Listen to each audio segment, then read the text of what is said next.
नमस्कार, ये है कहानियों का संसार किस्सा कहानी। किस्सा कहानी में फिर से मैं हाजिर हूँ, भारती कुमारी। मैं आजकल आप सबको सुना रही हूँ बांग्ला भाषा के प्रसिद्ध साहित्यकार शरद चंद्र चट्टोपाध्याय का लिखा हुआ उपन्यास परिणीता। आज परिणीता का चौथा भाग। हालांकि पिछले भाग में मैंने कहा था कि ये परिणीता का दूसरा भाग है। हालांकि जो परिचय वाला एपिसोड था वो पहला था, तो उसके हिसाब से ये चौथा भाग है और अब आगे की गिनती की संख्या एपिसोड्स की ऐसे ही चलेंगी। क्षमा चाहती हूँ, शायद श्रोताओं को थोड़ी असुविधा हुई हो इसको लेकर, इसीलिए मैंने यहाँ पे थोड़ा सा स्पष्ट किया इस चीज को।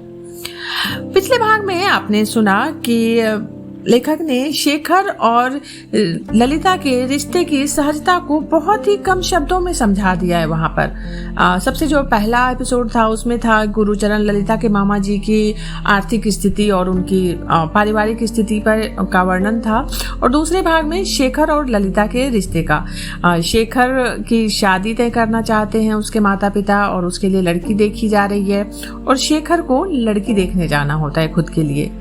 वो सोच रहा है तैयार होने की, तभी ललिता आती है उसके कमरे में और बिना कुछ कहे सहजता से उसके अलमारी की चाबी लेती है और अलमारी खोल के कैश निकालती है, फिर चाबी को उसी जगह पे लगा देती है। सिर्फ इतना ही काफी होता है बताने के लिए कि उन दोनों का रिश्ता कितना सहज है। फिर शेखर उसे कहता है कि प्लीज मुझे सजा दो ताकि लड़की मुझे पसंद कर ले, पर ललिता कहती है कि मेरे पास अभी समय नहीं है। फिर पैसे को लेकर चर्चा होती है। ललिता कहती है कि मैं इतने आराम से आपके कमरे में आकर पैसे निकाल लेती हूँ जब मेरा मन करता है, और मैं चुकाऊंगी कैसे? तो शेखर उसे बहुत ही सांकेतिक रूप से कहता है कि तुम चुका तो रही हो। तो ललिता पूछती है कैसे? मैंने तो चुकाए नहीं। शेखर कहता है जब तुम बड़ी हो जाओगी ना तब समझ जाओगी कि तुम कैसे चुका रही हो ये रुपए। अब आज का ये चौथा भाग। उसी रात शेखर सोफे पर चुपचाप लेटा हुआ था। धीमे कदमों से उसकी मां भुवनेश्वरी ने अंदर प्रवेश किया। 50 वर्ष की होने पर भी भुवनेश्वरी 35-40 की ही लगती थी। वो गांव की रहने वाली थी और शहर में इतने वर्ष रहने के बावजूद उन्होंने अपने शुद्ध और उत्तम ग्रामीण संस्कार छोड़े नहीं थे। वो बहुत ही कोमल हृदय की थी और किसी का भी दुख दर्द नहीं देख सकती थी।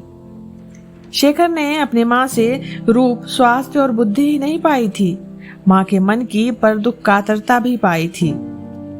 माँ की ही तरह किसी को कष्ट में देख शेखर भी विचलित हो उठता था और माँ की तरह उन कष्टों को दूर करने के लिए एकदम सक्रिय हो जाता था। माँ को आते देखकर शेखर झटके से उठ बैठा। पास पड़ी एक चौकी पर बैठती हुई भुवनेश्वरी ने पूछा, क्यों, देख आया लड़की कैसी है? अच्छी है। इतना संक्षिप्त उत्तर देकर शेखर ने अपने कर्तव्य का मानो पालन कर दिया।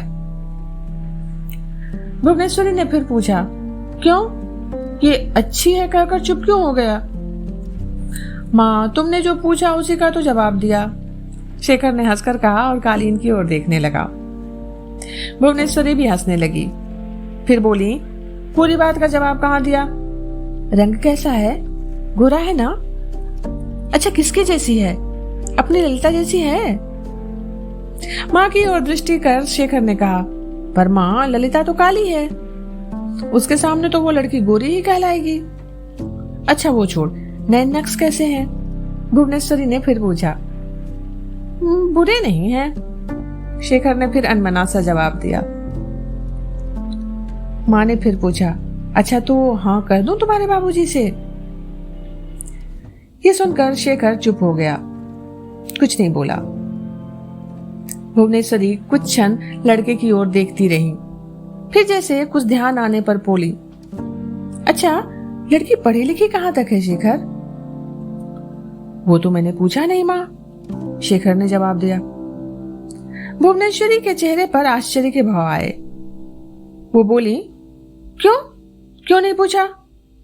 तुम पढ़े लिखे लड़कों के लिए लड़की में जिस बात का होना सबसे जरूरी है वो बात तुमने क्यों नहीं पूछी? मुझे यह बात याद ही नहीं रही, ध्यान ही नहीं आया इस बात का, शेखर ने फीकी मुस्कुराहट के साथ कहा। भुवनेश्वरी आश्चर्य से कुछ देर अपने लड़के की ओर देखती रही, फिर हंसकर बोली, तो इसका मतलब ये है कि तू वहां ब्याह नहीं करेगा शेखर। जवाब में शेखर कुछ कहना चाहता था कि ललिता को आते देखकर चुप हो गया। ललिता धीमे पगों से आकर भुवनेश्वरी के पीछे खड़ी हो गई। भुवनेश्वरी ने पीछे घूमकर ललिता को देखा और बाएं हाथ से उसे अपने बगल में खींचकर उससे पूछने लगी, क्या बात है ललिता? ललिता ने बहुत धीमे से जवाब दिया, कुछ नहीं माँ। भुवनेश्वरी ने लाड़ से ललिता को खींचकर अपनी छाती से सटा लिया और प्यार भरे स्वर से बोली, कुछ नहीं? अच्छा, तो शायद तू मुझे सिर्फ देखने के लिए आई है। ललिता एकदम चुप रही। शेखर ने बड़े बूढ़ों की तरह सवाल किया, अच्छा, माँ को देखने आई हो, और अपने घर खाना कब बनाओगी? भुवनेश्वरी ने आश्चर्य से पूछा, क्यों? ये खाना क्यों बनाएगी? शेखर ने फिर कहा, तो फिर कौन बनाएगा? इसके मामा जी उस दिन कह रहे थे कि ये ही रसोई का सारा काम देखती है, दोनों टाइम खाना बनाती है।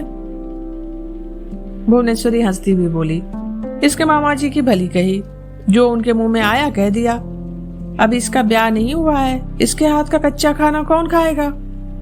मैंने अपनी मिसरानी को इनके यहाँ भेज दिया है, वही बना रही है खाना।